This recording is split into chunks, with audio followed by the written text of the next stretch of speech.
अस्सलाम वालेकुम, मैं हूं अंसर अकरम, न्यूज़ टाइम दुबई यूएई। आज जिस पर्सनैलिटी को आपके साथ मुतारफ़ करवाने जा रहा हूं वो यूएई की बहुत मशहूर कारोबारी शख्सियत है और आईएमओ के वाइस प्रेसिडेंट गल्फ हैं इकबाल अडवाणी साहब। और माशाल्लाह इन्होंने कोविड-19 का जो एक बैड पैच था, बुरा वक्त था और ये हमारे लिए एक आफत का जो एक टंड्योर था, उसमें उन्होंने बहुत सारे लोगों की मदद की और उन्होंने अपने आप को हमेशा बिहाइंड रखा, हिडन रखा। लेकिन हमारे कहने पर कि आप प्लीज़ आएँ और आकर आप थोड़ा सा लोगों के साथ रूबरू हों, तो इसलिए वो आकर आज इंटरव्यू दे रहे हैं। आप ज़रूर प्लीज़ वो इंटरव्यू सुने और आपको अच्छा लगेगा। और मसाइल जो हैं वो कारोबारी भी इंसान हैं, उनसे काफ़ी कुछ सीखने को मिलेगा। जी, इकबाल अडवाणी साहब माशाल्लाह बड़े कामयाब बिजनेसमैन भी हैं यूएई में और आईएमओ के प्लेटफॉर्म पे आप बहुत ज़बरदस्त आपके इक़दाम थे कोविड-19 से पहले भी।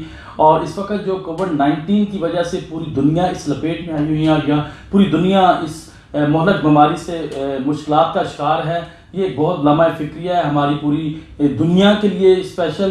तो आपने क्या इक़दाम किए हैं और क्या आप सोचते हैं इस वक्त as a human, as a businessman, और आप आईएमओ प्लेटफॉर्म पे भी काम कर रहे हैं, ये ज़रा प्लीज़ बताएं कोविड-19 के हवाले से।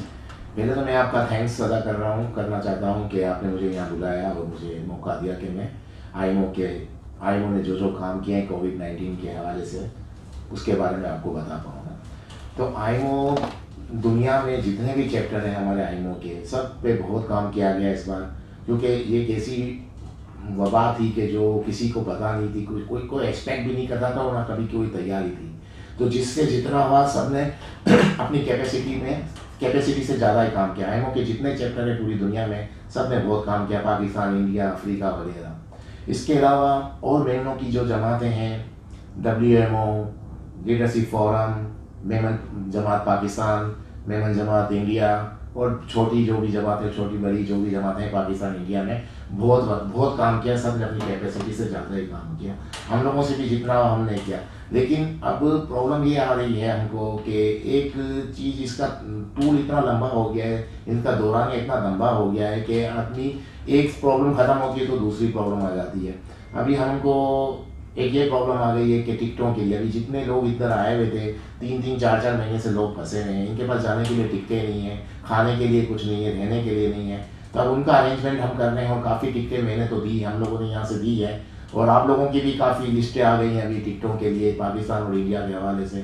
तो इतनी तो हम अरेंज नहीं कर पाएंगे आप लोगों की टिकटें, लेकिन फिर भी काफ़ी जितना हमसे होगा हम करेंगे, क्योंकि आईएमओ एक बेसिकली सर्विस बेस्ड है। तो इस वजह से हम जो भी करते हैं अपने पॉकेट से करते हैं, तो हम बहुत ज़्यादा नहीं कर पाएंगे लेकिन फिर भी काफ़ी कर देंगे इंशाअल्लाह। ज़बरदस्त, ये टिकटों का जो सिलसिला कार है ये बड़ा अच्छा इनिशिएटिव है, क्योंकि इस वक्त बहुत सारे लोग इस मसाइल में उलझे हुए हैं, क्योंकि उनका वो टर्मिनेट होना जॉब से और सैलरीज ना मिलना और एकदम ये आफत का जो है ना वो बिल्कुल इसके लिए तो प्रिपेयर्ड नहीं थे। तो टिकटों का जो सिलसिला कार है वो किस नौइयत का है? लोग आपसे आप आईएमओ प्लेटफॉर्म पे लोगों की हेल्प कर रहे हैं जो आपके मेमन कम्युनिटी है, यहाँ के कोई भी शख्स जो प्रॉब्लम में गिरा हुआ है और उसने पाकिस्तान के लिए पाकिस्तान जाना है, तो उनके लिए भी कोई ऐसी फैसिलिटीज़ हैं? नहीं, सबके लिए, सिर्फ मेमनों के लिए नहीं है। ये तो अभी ऐसा वाकया हो गया है कि अभी सिर्फ यहाँ पर तो सिर्फ मेमनों का सोचना नहीं चाहिए, सबके लिए करना चाहिए, क्योंकि अभी सब एक ही साथ आ गए हैं और इतना ज़्यादा हो गया है कि हमसे जितना होगा हम कर रहे हैं और करते रहेंगे। अब ये जो कोविड है ना, ये बहुत हॉनेस्ट है, ये देखती नहीं है, यानी ना अमीर को, ना गरीब को, ना घोड़े को, ना काले को। वो कहते हैं एक ही सत में खड़े हो गए महमूद और रयाल, ना को धंधा ना को धंधा नवाज।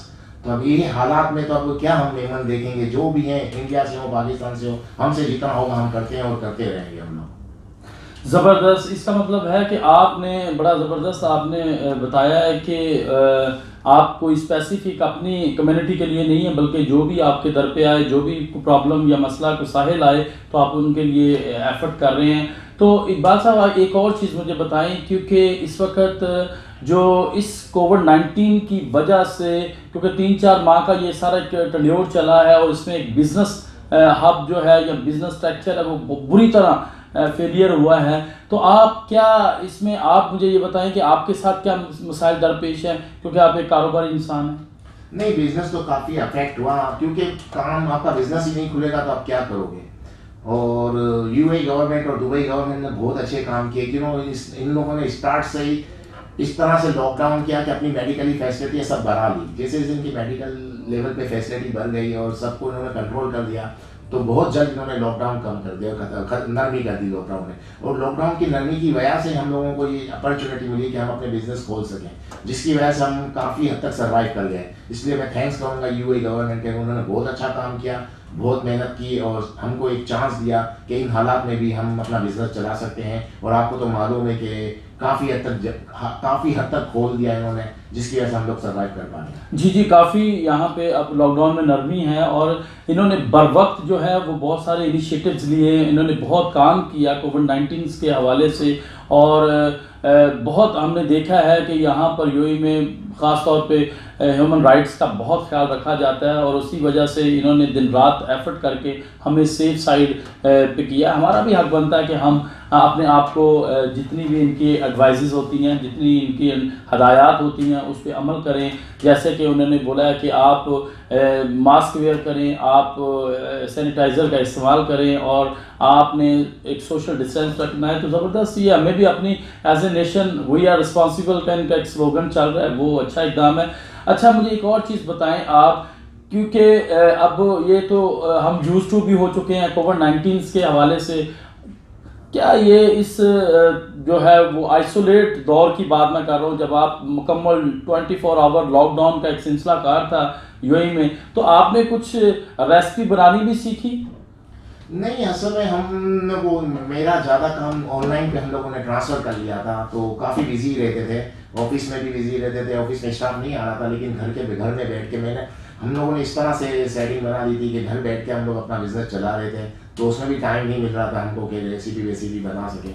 लेकिन जो मिल रहा था खा लेते थे, ऐसा कोई प्रॉब्लम नहीं हुआ था यहाँ पर। और बाकी रहा कि कोविड की वजह से आप जो बोल रहे थे कि अभी जो भी है मार्क्स टैंक अभी काफ़ी, अब कोई भी इंसान कितना घर में रहेगा, ज़्यादा घर में रहेगा तो फिजिकली मेंटली डैमेज हो जाएगा।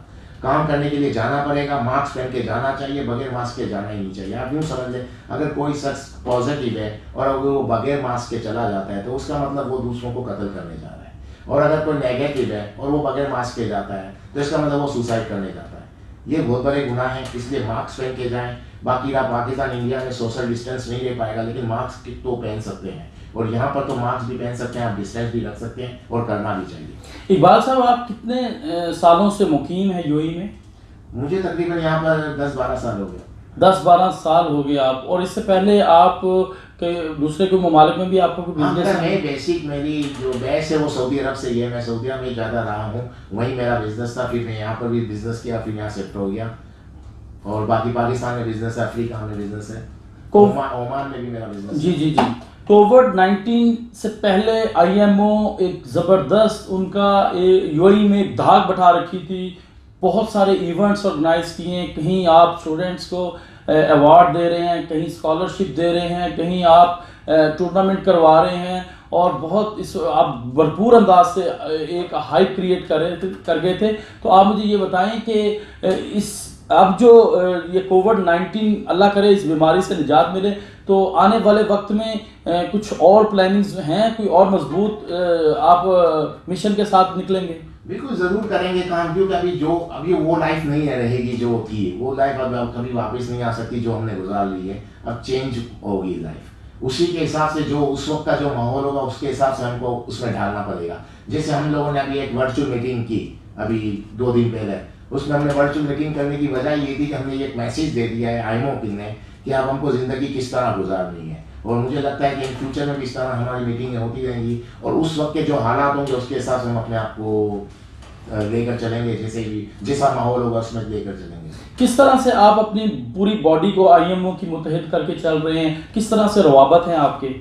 नहीं, जैसे हमारी जो टॉप की लीडरशिप है वो सबको लेकर चलती है, हर चीज़ में सबकी एडवाइस देती है, तो जिस वजह से हम लोग काफ़ी यूनाइटेड हैं। और जब आप एक टीम पूरी यूनाइटेड होती है तो फिर काम बहुत ज़्यादा होता है। बहुत काम होता है। अच्छा, एक चीज़ मुझे आप बल्कि पूरे न्यूज़ टाइम के व्यूअर्स जो आपको देख रहे हैं, और मेरे ख्याल में काफ़ी कुछ आप जैसे जो सक्सेसफुल लोग होते हैं उनसे बहुत चीज़ें सीखने को भी मिल जाती हैं, स्पेशल वो जो नए बिजनेसमैन हैं।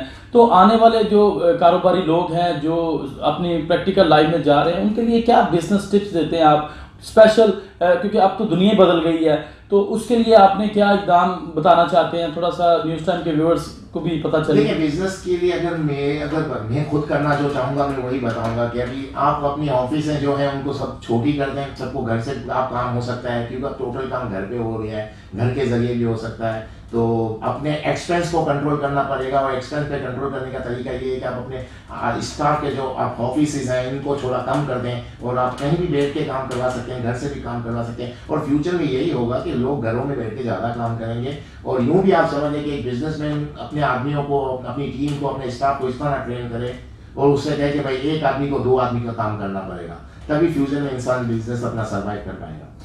एक और चीज़, बहुत सारे लोगों ने इस क्रूशल टाइम में अपने एम्प्लॉयज़ को जो है वो टर्मिनेट भी किया है। कुछ इस तरह से है क्योंकि हालात ही कुछ ऐसे बन गए थे। तो क्या ऐसी नौबत, आप भी कारोबारी इंसान हैं, तो ऐसी कोई नौबत तो नहीं आई, या कुछ ऐसा आप शेयर करें? नहीं, ऐसी प्रॉब्लम्स तो मुझे भी आ रही थी कि मैं यही सोच रहा था कि मैं क्या करूं, क्योंकि सब रिड्यूस कर रहे थे अपना स्टाफ वगैरह। तो हमारे फाउंडर थे अब्दुल्ला भाई से मेरी बात हुई थी, तो मैंने उनसे कहा था कि यार समझ नहीं आ रही, और मैं चाहता नहीं हूं कि मैं अपना स्टाफ कम करूं। तो अब्दुल्ला भाई ने मुझे कहा कि अगर तुम नहीं चाहते हो, तुम्हारी सोच ये है कि तुम्हें स्टाफ कम नहीं करना, तो तुम बहुत हिम्मत करके काम करो, तो तुम्हें अपने स्टाफ को टर्मिनेट करने की ज़रूरत नहीं पड़ेगी। और उसी बात पे मैंने अमल किया, और मैंने अपना स्टाफ को किसी को भी टर्मिनेट नहीं किया, और अल्हम्दुलिल्लाह मेरा काम थोड़े टाइम बाद खुल गया, और मैं सर्वाइव कर गया, मुझे इतनी कोई प्रॉब्लम नहीं हुई, और अल्हम्दुलिल्लाह मुझे एक आदमी को भी निकालने की ज़रूरत नहीं पड़ी। अच्छा, एक और चीज़ जाते जाते आप मुझे बताते जाएं, और न्यूज़ टाइम प्लेटफॉर्म पे आप जो हमारी पूरी, समझो कि पूरी दुनिया है, पूरी नेशन है, क्या मैसेज देना चाहते हैं आप ज़रा प्लीज़ कोविड-19 के हवाले से? कारोबारी जो लोग स्ट्रेस हो गए हैं, काफ़ी मुश्किलात का शिकार हैं, तो उनके लिए क्या मैसेज देना चाहते हैं? देखिए, हिम्मत हारनी नहीं चाहिए। पहले तो चीज़ ये है कि प्रॉब्लम्स तो आती रहती हैं, इंसान फेस करता रहता है। कभी कभी ऐसा हो जाता है हम जो सोचते हैं वो नहीं होता, इतना अच्छा नहीं होता। तो कभी कभी ऐसा भी होता है कि जितना बुरा सोच रहे होते हैं इतना बुरा भी नहीं होता। अब जो प्रॉब्लम आ गई इसको तो फेस करना है। उसको फेस करने का तरीका ये है कि हम उस चीज़ों को देखें जो हमारे पास हैं, हम उस चीज़ों की फिक्र मत नहीं करें जो हमारे पास नहीं है। जो हमारे पास है वो भी बहुत है, उसी को लेकर चलें। जैसे हमारी ज़िंदगी बच गई, ये भी एक छोटी बात नहीं है, बहुत बड़ी बात है। ज़िंदगी है तो सब कुछ है, कल फिर दोबारा कमा लेंगे। हम यही सोचें कि हम तो सेहतमंद हैं, हम तो जिंदा हैं, नो प्रॉब्लम, आगे बहुत अच्छा होगा। थैंक यू सो मच जी। आज हमारे साथ थे इकबाल अडवाणी साहब, जो कि IMO मिडल ईस्ट के वाइस प्रेसिडेंट भी थे, और इन्होंने अपने IMO प्लेटफॉर्म पे बहुत एफ़र्ट्स की और बहुत मदद की। लोगों की भी आपने उनकी बातें सुनी, और किस तरह से हमें उन्होंने बताया कि बिज़नेस को दोबारा से किस तरह से रीबिल्ड करना है, किस तरह से आपने हिम्मत बांध कर दोबारा से अल्लाह तवक्कल होकर दोबारा इस मैदान में आपने कूदना है, और अपने ज़िंदगी को दोबारा से यूज़ टू लेके आना है। तो ऐसे अगर इंसान बढ़ चढ़ कर लोगों की मदद करेंगे, तो मेरे ख़्याल में एक खूबसूरत मुआशरा फिर एक अपने वजूद में आएगा, और ऐसे लोग होंगे तो इंसानियत का बेहतरीन सबक मिलेगा जो लोगों की मदद करते हैं। इंशाल्लाह फिर कोई और शख्सियत के साथ, कामयाब शख्सियत के साथ आपको रूबरू करवाऊँगा। तब तक के लिए इजाज़त दीजिए। खुदा हाफिज़।